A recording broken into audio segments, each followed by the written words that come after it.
오늘 그 비둘기 같은 성령의 역사가 저와 여러분들 가운데 나타나고 우리의 거친 마음을 어루만지시는 귀한 역사가 일어나게 되기를 주 이름으로 축복합니다. 오늘 본문, 예수님이 우리를 세상에 보내는 것은 양을 이리 가운데로 보내는 것 같다. 왜 그렇게 얘기하셨을까요? 현실이 그렇다는 거죠. 그죠? 양 아무것도 없는 것 같은데 단단한 이빨과 사나운 그런 그 성격을 가진 이리떼에게 예수 믿는 사람들이, 복음을 전하는 사람들이 세상을 살아가야 되는 그런 삶의 자리로 주님이 보내신다는 거예요. 성경을 통독하다가 이 말씀을 읽으면서 이런 마음에 감동이 왔어요. 내가 양으로 살아가는 것이 맞고 세상은 이리떼 같은 것이 맞는 거구나. 그러니까 삶을 사는 게 피곤하고 또 언제 공격을 당할지, 언제 어려운 일을 겪을지, 언제 힘든 일을 겪을지 모르는 그런 세상을 우리가 살아가고 있구나. 그게 세상의 본질이에요. 그러니까 그게 힘듭니다. 하나님 왜 이렇게 세상을 지으셨어요? 이럴 이유가 없는 거죠. 주님이 중요한 것은 내가 그곳에서 살아가고 있다는 사실을 아시는 거죠. 여러분들 그거 되게 중요하지 않습니까? 주님이 우리의 상황과 우리의 처지와 우리의 그 모든 것들을 아시는데도 불구하고 우리를 양을 이리떼처럼 이리떼에게 보내셨다는 거예요. 그럼 하나님 뭐 하실까요?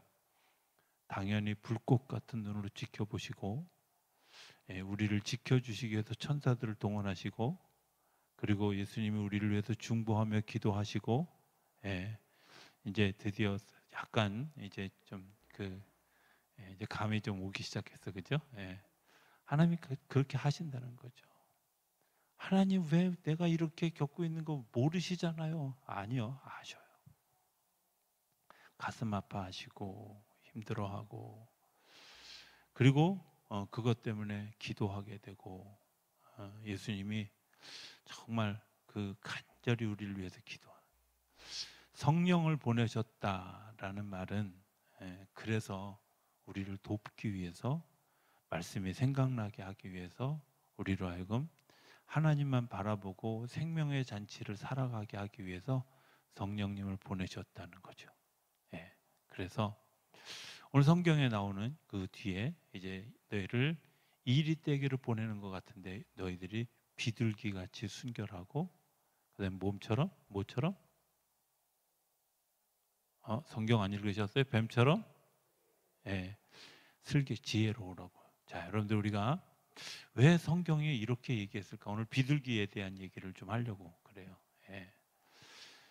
비둘기가 가지고 있는 우리 그냥 성경의 상식 말고 세상의 상식으로 생각해 보면, 비둘기가 아주 오래전부터 쓰여졌던, 사람에게서 쓰여졌던 가장 좋은 방법은 뭐였냐면, 좋은 것은 이 비둘기가 내 소식을 이렇게 발에 묶어가지고 내가 원하는 사람의 이름을 불러서 보내면 그 편지를 전달했고, 또 그 사람이 또 이렇게 보내면 그 전달되어진 답장을 들고 오는 것으로 유명하죠.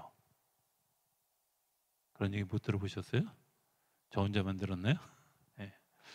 과거에 그래서 마치 우체부의 역할을 했던 것이 비둘기였어요. 잘 생각해 보면 비둘기를 그렇게 이야기하는, 성경에서 그렇게 이야기하는 가장 커다란 이유는 내가 하나님께 기도하는 그 기도의 내용을 발목에 묶어서 그냥 제가 생각한 거예요. 하나님 하늘나라에 보내면 하늘나라에서 그 발목을 풀어서 예수님이 보시고, 그래, 그리고 다시 발목을 묶어서 우리에게 응답으로 약속해 주시는 건 아닐까. 그래서 아마 그 작사가들은 비둘기같이 온유한 주님의 성령 오셔서 보냈는데 오셔서 내가 막 그렇게 힘들어하고 아파하고 어려워하는 그런 우리의 마음들을 위로해 주시고 또 보듬어 주시고 부드럽게 하시고 생명력 있게 하실 것이다. 그렇죠? 예. 기도의 응답이다. 이런 생각. 또 하나 생각해 볼 수 있는 것은 갑자기 사람 이름이 노아의 그 홍수가 사건이 났을 때, 이 노아의 홍수가 났을 때 이제 비가 그쳤는데 땅이 생겼는지 안 생겼는지 알아보기 위해서 노아가 창문을 열고 맨 먼저 까마귀를 보냈어요. 근데 까마귀는 안 돌아왔어요. 까마귀 안 돌아온 얘기는 나중에 또 다음 주에 할지도 몰라요. 갑자기 급하게. 어쨌든 까마귀 얘기는 좀 나중에 하고, 그건 안 돌아왔어. 그런데 그 다음에 한참을 지나서 다시 비둘기를 보냈더니 비둘기가 뭘 물고 왔죠? 그냥 아무 얘기나 하면 제가 대답한다 그랬어요. 그죠? 예. 뭐 물고 왔죠? 네, 맞아요. 감람나무 잎을 물고 왔어요. 아, 땅에 이제 묻이 드러났구나 하는 것을 알았어요. 그 감람나무 잎을 물고 온 비둘기는 충성스러움을 상징하는 게 아닐까. 내게 맡겨진 일, 내게 맡겨진 것들을 책임 있게 감당하는 그런 동물, 그런 새, 이걸 이야기하는. 어쩌면 믿음을 가지고 있는 사람들에게 그 믿음의 역할을 잘하는 그런 사람, 비둘기 같이 순수한 사람들이 그런 믿음의 정절을 잘 지키는 사람들이라고. 그렇죠? 까마귀 얘기 예고편만 잠깐 하면 까마귀는 왜 안 돌아왔을까? 나는 왜 그런 게 궁금한지 몰라요. 까마귀가 사람들에게 동서양을 막론하고 좀 흉측한 동물이라고 생각하는 두 가지 이유가 있어요. 하나는 시커멓기 때문이에요. 그죠? 근데 이 까마귀가 머리가 무지하게 좋대요. 일본의 한 그 자동차 교습소에서 되어진 일인데, 까마귀는 호두를 까먹는데요. 별로 안 놀래네. 저는 그 소리 듣고 되게 놀랐는데, 호두를 까먹는데, 근데 어떻게 까먹냐면 그 호두를 들고 물고요, 차가 지나가는 곳에 놓은대요. 그리고 차가 지나갈 때 그 호두를 깨고 가면 쪼아 먹는데요. 사람보다 낫다 그랬어요, 제가. 얼마나 머리가 좋아요. 근데 까마귀가 굉장히 흉측한 동물로 취급되어지는 이유는 까맣기 때문에. 두 번째는 시체를 파먹는 그런 그 짐승으로 우리가 알고 있잖아요. 여러분들 죄송합니다. 동물 공부를 안 하셨는데 저 혼자 하고 와서 지금. 까마귀는 시신을 파먹는다. 그 이유가 뭐냐면 시신을 먹는 게 아니라 까마귀는 잡식성이에요. 아무거나 먹어요. 아무거나. 근데 그 아무거나 먹는 까마귀를 내보냈는데 보니까 아마 묻이 드러났는데도 불구하고 여기저기 물에 떠내려 다니다가 죽은 그런 동물 뭐 이런 것들 신나서 열심히 쪼아 먹다가 아마 안 돌아왔을 거다. 이런 거죠. 잡식성이다 보니까. 비둘기는 자기 책임을 잘하는 그런 그 평화의 상징으로 하나님이 그를. 그래서 아가서 같은 데 보면 비둘기의 눈이 굉장히 아름다운데 사랑하는 여인의 눈으로 이야기하죠. 여러분들 비둘기 발을 보신 적 있으세요? 무슨 색깔이에요? 이거 맞히면 제가 저기 상품권 10,000원짜리 하나 드리겠습니다. 무슨 색깔이에요? 예? 정확하게 얘기해 보세요. 푸른색? 주홍색? 분홍색. 네. 분홍색이에요? 네. 나뭇잎 누가요? 지금 나뭇잎 누가 그러신 거예요? 예. 나뭇잎색. 맞아요. 빨간색, 붉은색이에요. 그래서 겨울에 제가 기억하고 있을게요, 권사님. 약속한 건 지켜야지. 그 눈 위를 걸으면 마치 단풍이 찍힌 듯이 발 모양이. 그래서 되게 아름답다고. 그 아름다운 것을 이제 상징하는 이야기, 전해 내려오는 이야기는 피카소가 아버지도 화가였대요. 그런데 피카소가 옛날에 그 자기가 화가가 되기 전에 그림 연습할 때 이 비둘기의 발을 그렸대요. 비둘기의 발을. 예. 그냥 뭐 에이 그러려니 하시죠, 그죠? 자, 어찌 됐든 비둘기는 굉장히 아름다운 동물로 이야기해요. 왜? 왜? 아름답잖아요. 그리고 자기 책임을 다하잖아요. 그리고 충실하게 자기 맡겨진 역할을 잘해요. 그런데 정말 비둘기에는 이런 면만 있을까? 하는 거예요. 이런 면만 있을까? 그래서 성경은 이제 제가 좀 그 얘기는 좀 이따 하고, 그래서 성경은 비둘기 같이 성령이 임하시고 비둘기 같이 순결하라고 얘기하고 비둘기 같이 너희들이 순수하게 삶을 살아가라고 이야기하는 거예요. 물론 하얗기 때문에 조금만 묻어도 더러워지는 습성이 있기 때문에 순결한 것을 상징하죠. 그죠? 여러분들 비둘기에 점이 찍히면 금방 알까요? 당연히 알죠. 흙탕물이 뒹굴었다면 당연히 알죠. 그런데 우리 같이 원래 지저분한 사람들은 흙탕물에 뒹굴어도 별 차이 없죠. 그죠? 그래서 그런 면에서 저는 흑인들을 굉장히 좋아해요. 왜냐하면 그 사람들은 뭐 연탄 날라도 똑같은 그런, 좀 웃긴 얘기인데 아무래도 굉장히 불편하게.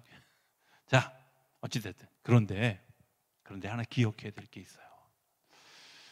비둘기가 정말 그렇기만 할까? 아니요.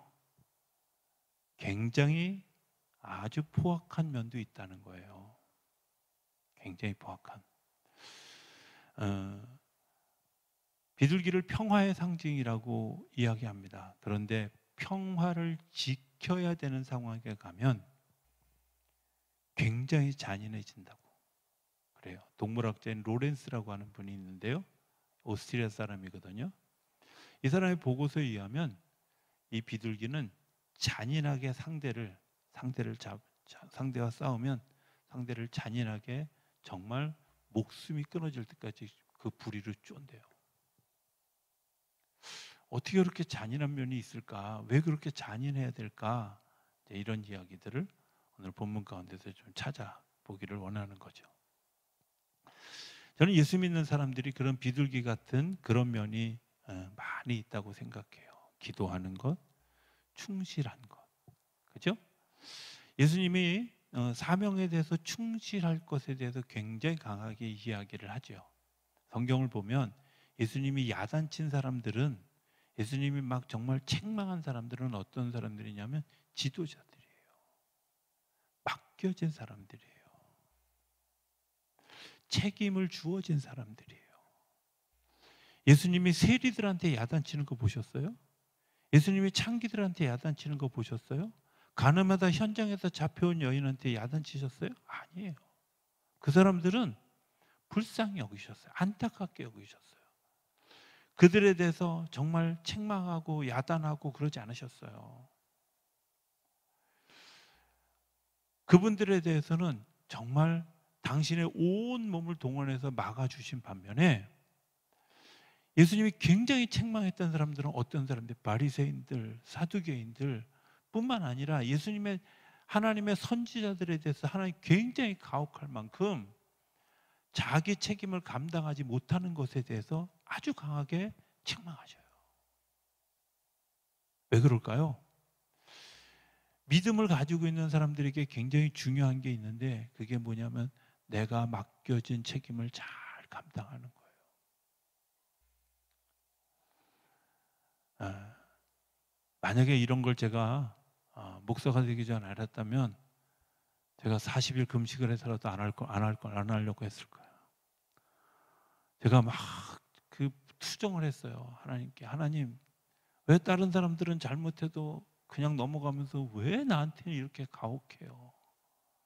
왜 나한테는 이렇게 힘들게 하셔요? 나한테 이렇게 정말 막 저는 막 조그만 잘못을 해도 막 야단치고 막 조금 이런 그냥 적당히 넘어가도 될 만한 것을 가지고 막 가슴을 후벼 파고 막 힘들게 해서 하나님께 막 그래서 하나님 쟤는 안 그러는데 쟤는 안 그러는데 왜 나만 갖고 그래요? 막 나중에 알았어요. 하나님이 책임을 맡겨준 사람에게는 정말 혹독하고 가혹하다는 거예요. 왜? 그 책임을 잘 감당하는 일이 하나님의 복을 누리는 일이기 때문이기도 하고요. 그게 하나님의 일을 대신하는 일이기도 하고요. 그리고 그것 때문에 우리가 위임받은 하나님의 권능이 있잖아요.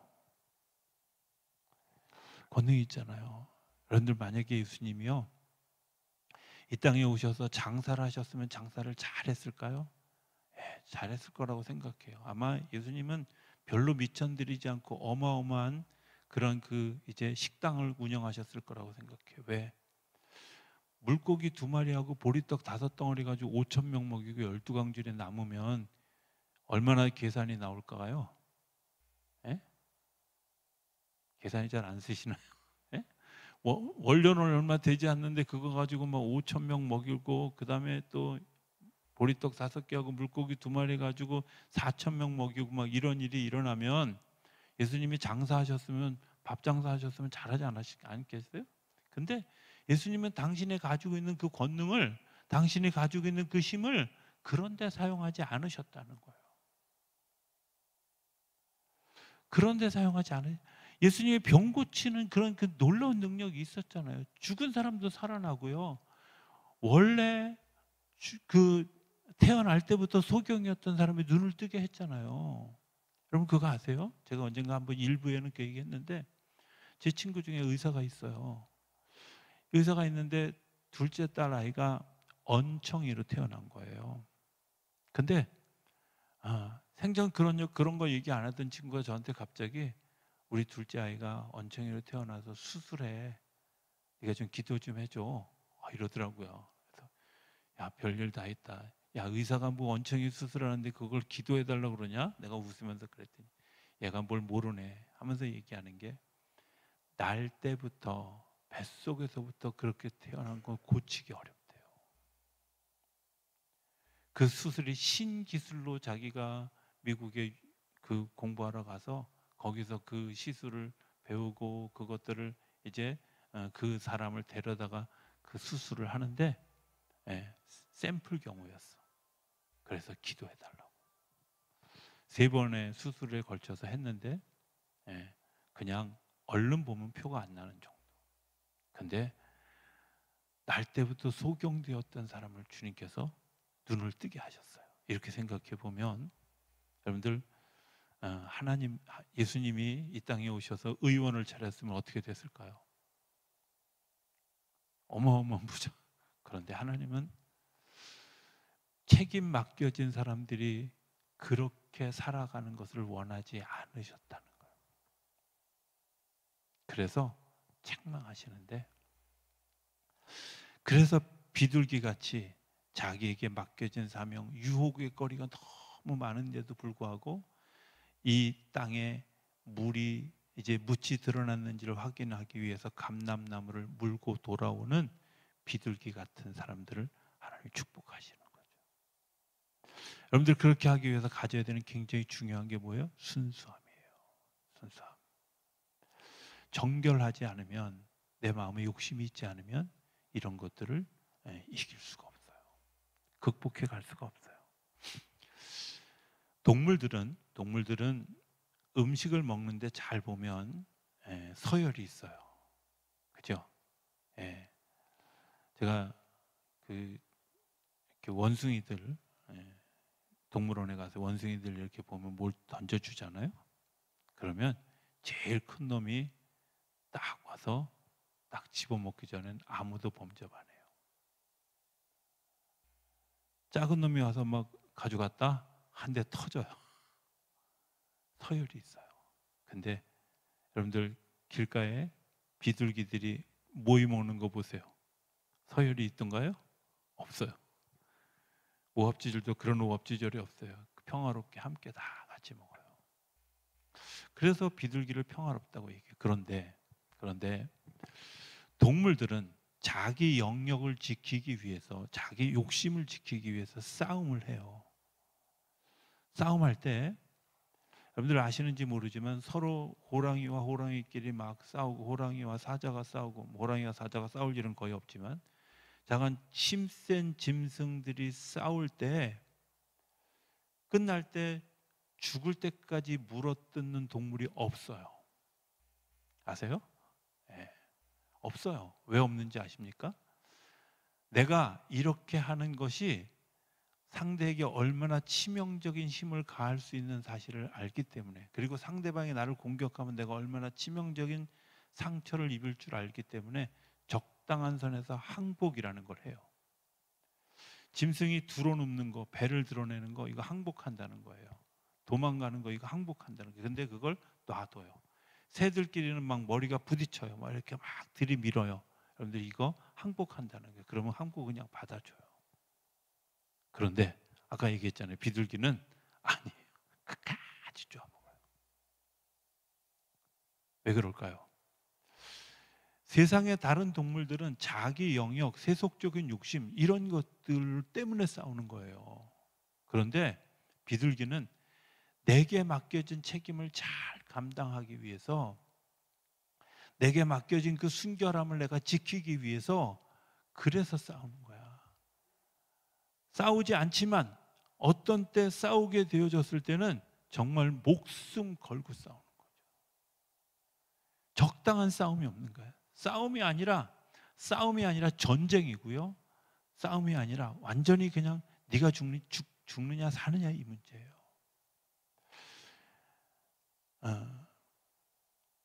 제가 이제 그 대학에 다닐 때 아주 그 극심한 데모들이 되게 많이 있었잖아요.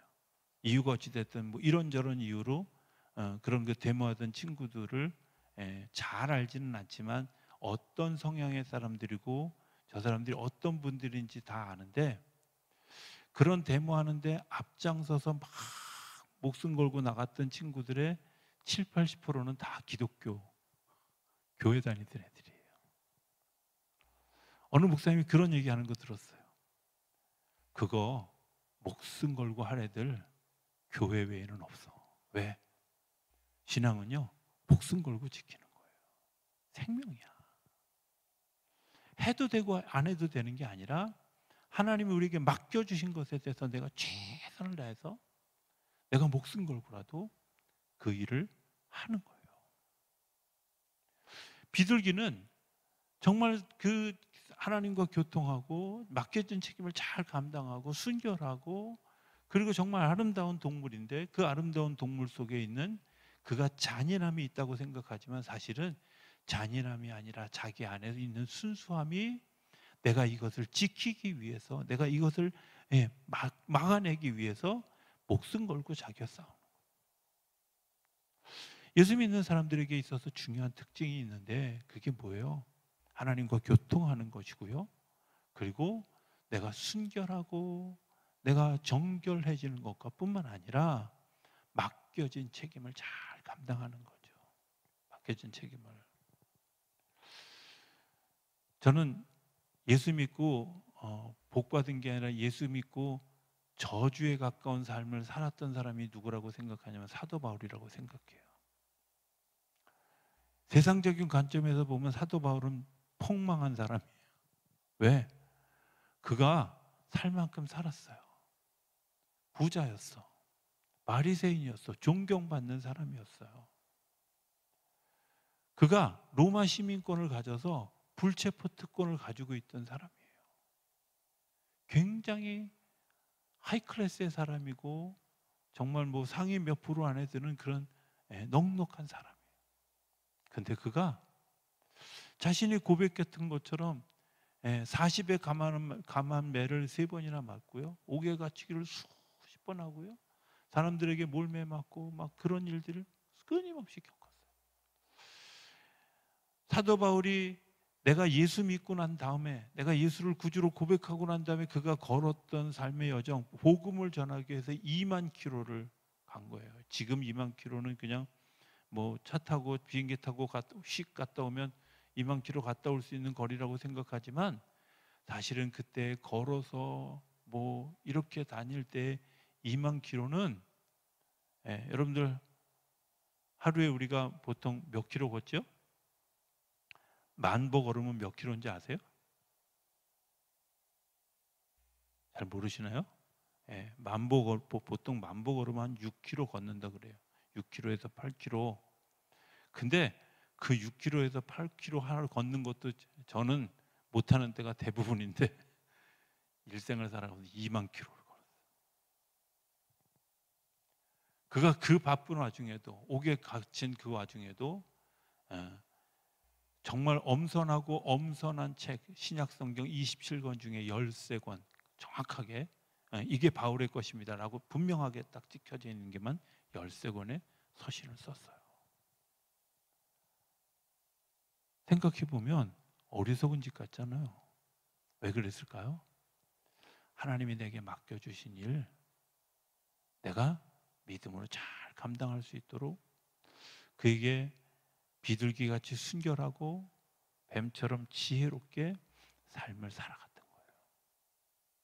저는 예수 믿는 사람에게 삶이 왜 중요하냐라고 생각하냐면 하나님과 교통하고 맡겨진 책임을 잘 감당하는 것 때문에 하늘의 복을 누리는 일들이 일어나는 것뿐만 아니라 이 땅에서 거룩해야만, 순결해야만 세상을 바꿀 수 있어요. 세상을 바꾸는 것은요, 말 잘하고 똑똑하고 그리고 정말 힘 있는 사람들이 세상을 바꾸는 것 같지만 죄송하지만 힘 있는 사람들은 힘으로 죽었어요. 그렇죠? 권력으로 잡았던 사람들은 권력 때문에 망했어요. 그런데 사랑으로 시작한 사람들이 사랑으로 망한 적이 없어요. 사랑함으로 시작했던 사람들, 내 책임을 잘 감당했던 사람들은 그것 때문에 생명의 빛이 일어나게 되어졌어요. 그 사랑이 어디서 나오느냐? 순결한 데서 나와요. 사랑하는 거, 그건 내가 비워줘야 줄 수 있는 거잖아요. 내가 손해보기로 작정해야 줄 수 있는 거잖아요. 내가 당연히 내가 받을 권리를 스스로 포기할 줄 알아야 주는 거잖아요. 그죠? 당연히 내가 잠잘 권리를 포기하고 아이 젖을 물리는 엄마, 사랑이잖아요. 당연히 냄새날 거 뻔히 아는 아기의 똥기저귀를 가는 거 사랑하기 때문에 하는 거죠. 저는 엄마가 자녀의 똥을 치우면서 이러고 치우는 거 한 번도 못 봤어요. 다른 사람은 어떤지 모르지만 제가 주로 똥기저귀 치우는 거 담당이었는데 저는 이쁘더라고 그 똥이. 남의 자식 똥은 안 이쁜데 우리 애들 똥은 이쁘더라고. 여러분들 생각해 보면요, 사랑하기 때문에 그런. 그런데 그 믿음을 지키기 위해서 우리가 해야 될 것, 그것은 싸우는 영적인 싸움에서 지혜롭게 싸울 수 있어야 한다는 거예요. 목숨을 거는 거죠.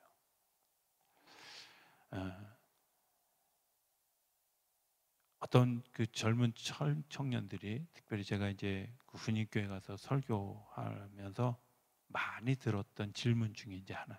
제가 군인교회 가면은 설교할 때 제가 이렇게 설교하면요, 애들이 5분 안에 다 자요. 제가 은사가 있어요. 근데 군대 가면 모든 목사가 다 그런 은사가 있다는 사실을 알아요. 입신시키는 은사가 있다는 사실을. 이제 가서 설교를 하는데 이렇게 자면 또 제가 또 성격이 또 워낙 못 돼가지고 또 그런 걸 못 보잖아요. 근데 생각해 보니까 애들한테 야단칠 게 아니라 애들이 들을 수 있도록 하면 좋지 않을까. 그래서 이제 생각해낸 게, 너희들이 다음 주에 주제가 이번엔 이거다. 그러면 질문을 준비해 와라. 그럼 어떤 질문이든 제가 받겠다. 그러고 큰 소리 땅땅 치고 이제 질문을 받아요. 그러면 이제 포대별로 2명씩 이렇게 해서 8명 질문 받고 나면 설교 30분 끝나요. 얼마나 좋아. 저는 준비 안 해도 되고. 근데 이게 처음엔 준비 안 해서 좋다고 생각했는데 갈수록 어려워요. 애들 중에 이런 질문하는 애들이 있었어요. 뭐라냐면, 목사님, 아니, 처녀가 애를 낳는 거 가능해요? 그게 믿어지세요? 말씀으로 천지를 창조한 게 그게 믿어지세요? 네, 이렇게 물어요. 여러분들 믿어지십니까? 제가 뭐 솔직히 나도 안 믿어져. 근데 어떻게 목사 짓 하세요? 이렇게 물어봐요. 군인들은 참 세요. 요즘 젊은 애들은요. 그래서 제가 이렇게 얘기했어요. 나 안 믿어지는 건 사실이다. 그런데 가만히 생각해 보면 이 세상을 살아왔던 사람들 중에 유명한 사람들 되게 많지 않냐. 그렇죠? 예, 우리나라의 뭐 세종대왕이나 이순신 장군이나 뭐 이런 분들, 루소나 뭐 셰익스피어나, 제가 여지까지 저기 글을 읽어본 책 중에 진짜 와, 글을 정말 잘 쓴다 이렇게 생각하는 사람 중에 한 분이 의외로 니체가 글을 진짜 잘 써요. 한동안 제가 니체의 그 글을 흉내내려고 애쓰다가 내가 영혼이 망가질까 봐 중단했어요. 어찌됐든 굉장히 글 잘 쓴 사람들, 유명한 사람들. 근데 놀라운 건요, 예수님은 거기에 비해서 진짜 볼품 없잖아요. 예수님이 예루살렘에 갈 때 비단 구두 신고 정장하고 그리고 예루살렘에 가셨을까요? 아니면 나사렛에서 입던 옷 입고 거의 맨발에 가까운 가지고 예루살렘에 갔을까요? 후자예요. 근데 예루살렘에 있는 사람들이 그걸 쳐다보면서 뭐라 그랬을까? 아따 어서 촌띠기가 왔네, 이렇게 이랬을 거 아니야. 그렇죠? 예수님이 흙수저였을까요? 금수저였을까요? 흙수저도 그런 흙수저가 없어요. 나사렛이란 빈민 동네에서 살면서 거기에 목수 아들이야. 예수님의 면면을 잘 생각해 보면 예수님이 존경받을 만한, 이사야서 53장은 그가 흠모할 만한 아무것도 없는, 키도 작고 볼품도 없고 정말 매력이라고 찾아볼 것이 없는 사람, 그 예수님이라고 얘기해요. 그런데 중요한 건요, 그 예수님을 믿었던 사람들이 자기 생을 180도 바뀌어지게 살아갔던 사람들이 굉장히 많다는 거예요. 제가 아까 얘기했던 사도 바울이 그런 사람이잖아요. 자기의 모든 걸 다 포기하고 당연한 권리를 포기하고 그리고 복음을 위해서 살았어요. 예수님의 제자 12제자 중에 11명의 제자가 순교했어요. 자기 의지하고 상관없이 내 진리를 지키기 위해서 살다가 죽었어요. 저는 이순신 장군을 위해서 내가 목숨 걸고 죽었다는 사람, 세종대왕을 위해서 내가 목숨을 걸고 죽었다는 이런 거 본 적 없어요. 셰익스피어의 글, 니체의 글 너무 멋있는 글인데, 너무 귀한 글인데 성경이 더 많이 읽힐까요? 그 책들이 더 많이 읽힐까요? 여러분들 중에는 셰익스피어의 4대 비극은 다 읽어보셨겠죠? 지금 싹 고개 숙이는 사람들은 전부 읽다 마른 분들이. 근데 성경은 다 읽잖아요. 그리고 지금도 예수님을 믿다가 목숨 걸고 믿다가 순교하기로 작정한 사람들이 지금도 이 땅에 수없이 많다는 거예요. 제가 그 친구들한테 그렇게 얘기했어요. 나는 분명한 거 하나 있다. 예수님이 거짓말하지 않는다는 것이다. 하나님은 거짓말하지 않는다는 것이다. 그렇기에 나는 그분을 위해서 죽을 수도 있고 그분 때문에 내가 해야 될 것들을 당연히 포기할 수도 있다고. 저는 믿음을 가지고 살아가는 사람들이 이런 모습이어야 되지 않을까 하는 생각을 하게 됩니다. 비둘기처럼 순결하고 자기 책임 다하고 그리고 정결하고 그리고 때로는 정말 진리가 아닌 것과 싸울 때는 내 욕심을 위해서 싸우는 게 아니라 진리가 아닌 것과 싸울 때는 자기의 목숨을 내어놓고 싸울 줄 아는, 그래서 정말 영적 싸움에서 승리하는 승리자들이 되는 그런 일들이 우리 안에 일어나게 되기를 기대합니다.